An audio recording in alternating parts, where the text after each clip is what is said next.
Bonsoir à tous. Je dis bonsoir parce que nous avançons très très vite, que le numérique va très très vite et qu'il faut toujours prendre de l'avance, notamment quand on s'interroge sur le futur. Le 1er octobre dernier, je suis retourné à l'école.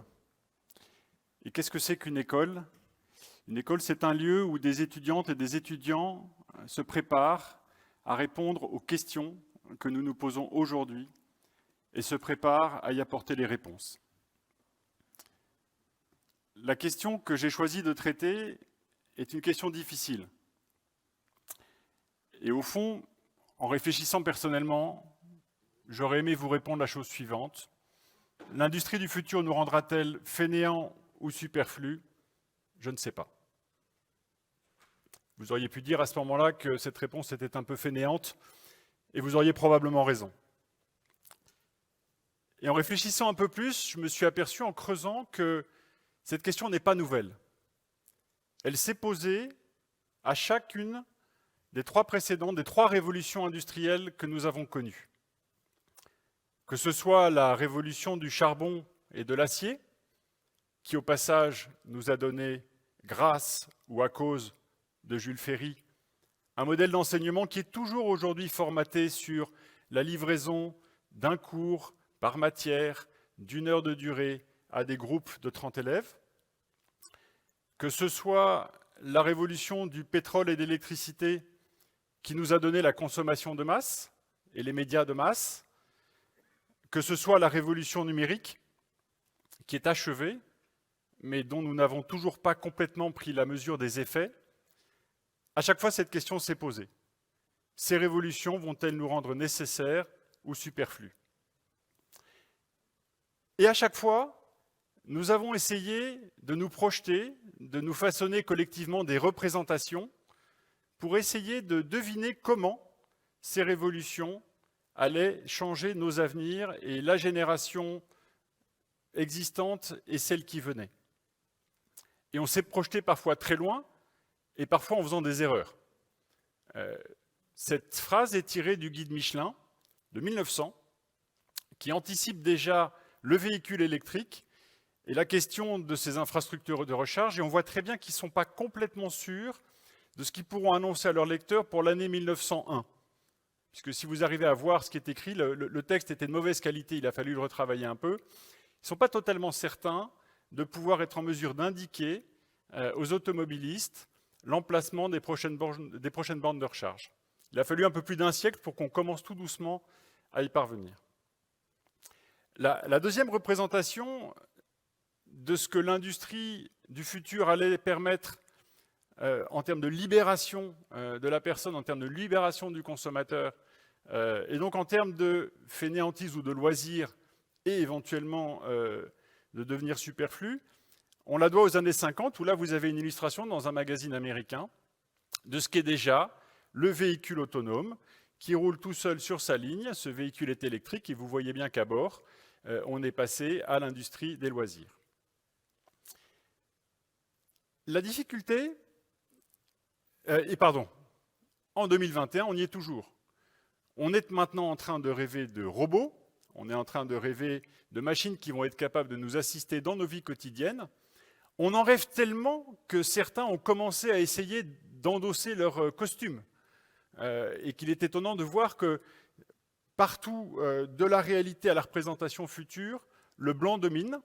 Et Thomas Pesquet lui-même est entré dans une combinaison blanche très moderne qui ressemble à s'y méprendre aux premières esquisses d'un futur robot Tesla qui pourrait arriver dans les années qui viennent. À nouveau, on est dans la représentation. À nouveau, on se demande déjà si le robot ne va pas nous rendre superflus ou fainéants. Et la fainéantise a déjà commencé puisque certains d'entre vous sont déjà en train, se sont mis spontanément à parler à voix haute à leur téléphone portable, à dicter leur SMS, et pour certains d'entre eux, à demander la météo à leur enceinte connectée. Combien d'entre vous ont déjà demandé la météo à leur enceinte connectée? Alors, je vois assez mal, mais je devine quelques mains qui se lèvent dans la salle et un léger doute qui s'empare du fait de savoir si quand on demande quelque chose d'aussi simple à une machine, est-ce que c'est de la fainéantise? Est-ce que c'est les prémices d'un devenir superflu? c'est encore trop tôt pour le dire. En revanche, quand on essaie de se projeter dans l'industrie du futur, ce qu'on sait, c'est qu'on est en train d'essayer de jouer avec toujours les trois mêmes concepts, qui sont les ressources, l'énergie, la force de travail humaine, et toujours dans la même recherche qui consiste à atteindre un optimum d'efficacité, un optimum de productivité.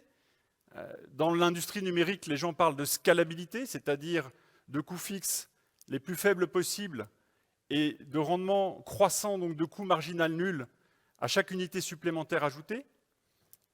Et on peut se poser la question de savoir si on n'est pas de nouveau dans le fantasme pur. Et j'aime bien cette définition de demain comme étant le lieu parfait de toutes nos procrastinations, de tous nos espoirs et de toutes nos raisons de ne pas agir aujourd'hui. On a même formalisé ce sujet de l'industrie du futur, ce sujet du progrès, en utilisant des acronymes. Là, vous avez la tonne équivalent pétrole, qui est cette espèce de mesure universelle de l'énergie produite, avec laquelle on va pouvoir transformer la matière, avec laquelle on va pouvoir exécuter des services. Vous avez, en inversant l'ordre des lettres, un terme probablement le plus barbare qui existe dans la langue corporate française, qui est celui-ci. Parce que dans le terme équivalent temps plein ne figure même plus le mot humain, ne figure même plus le mot employé. De ce point de vue-là, on peut rendre grâce à nos amis anglo-saxons d'avoir encore cette notion de full-time employee. Mais on voit bien que là aussi, on est en train de chercher un optimum dans lequel on voudrait réduire la part de l'humain dans les coûts et la part de l'efficacité qu'on pourrait espérer des machines ou des infrastructures numériques. Alors on peut se demander maintenant, mais où en sommes-nous aujourd'hui? Où en sont ces rêves dans lesquels nous nous étions projetés, dans lesquels nous avions vu ces sources de productivité, ces sources de libération du temps disponible, ces sources de libération, d'émancipation des personnes, ces occasions innombrables de pouvoir jouer avec ses enfants, et pour les enfants de pouvoir jouer avec leurs parents parce qu'ils seraient plus disponibles.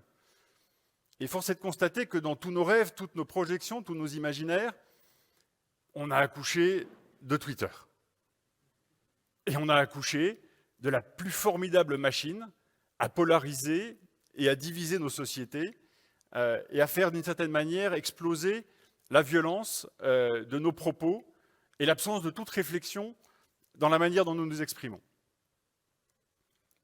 On voit du coup que la manière dont nous abordons ces sujets, et notamment le sujet de la révolution numérique, qui encore une fois est derrière nous, est probablement un peu courte, probablement un peu légère. Et pour ceux d'entre vous qui travaillent dans le domaine de l'industrie numérique, vous savez très bien qu'on est en train d'assister de nos jours à une confusion entre le code, le développement logiciel, des choses sérieuses mais parfois un peu pénibles, parce qu'elles sont compliquées, parce qu'elles demandent du travail, parce qu'elles demandent d'apprendre.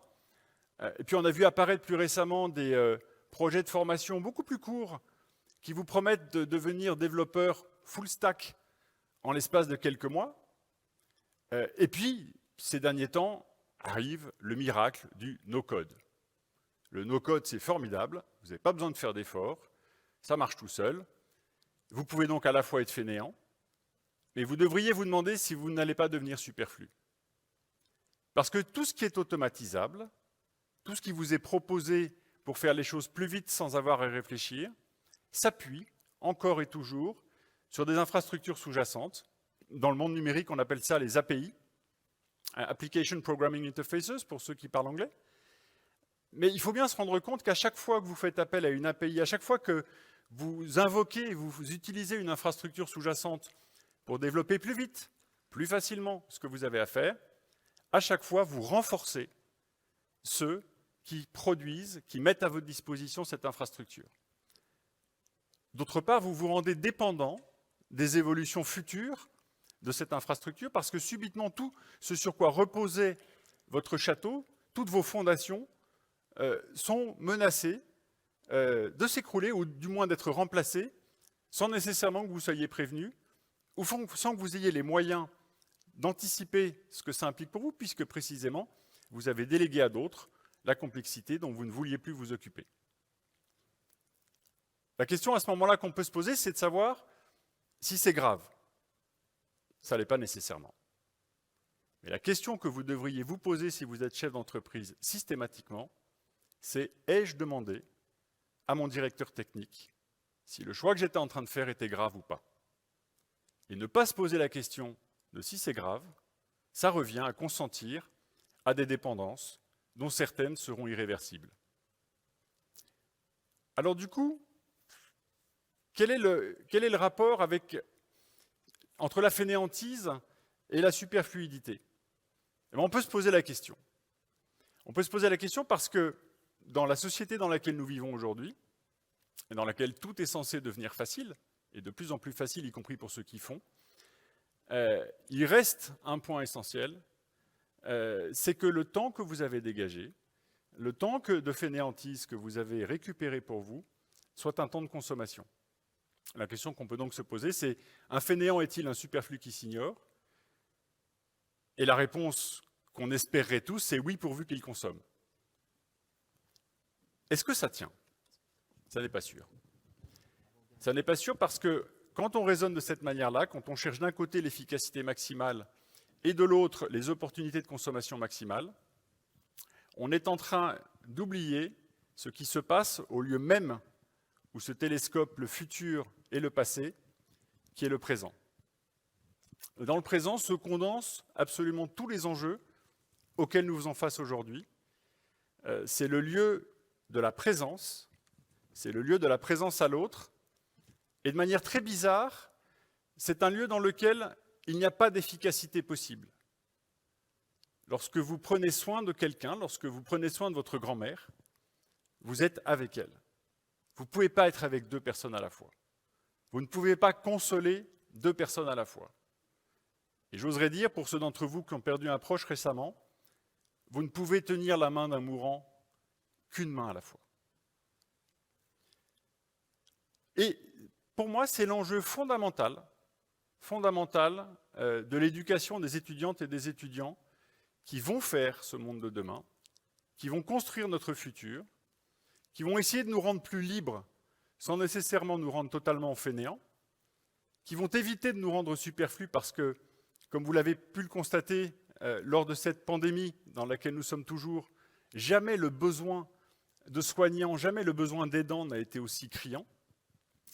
Et pour ça, il faut qu'on les forme, et pas uniquement au code, pas uniquement à l'infrastructure qui sous-tend le code, pas uniquement aux computer sciences, mais aussi aux enjeux auxquels vont s'appliquer tous ces domaines dans lesquels ces talents excellent. Parce qu'au fond, une école, qu'est-ce que c'est?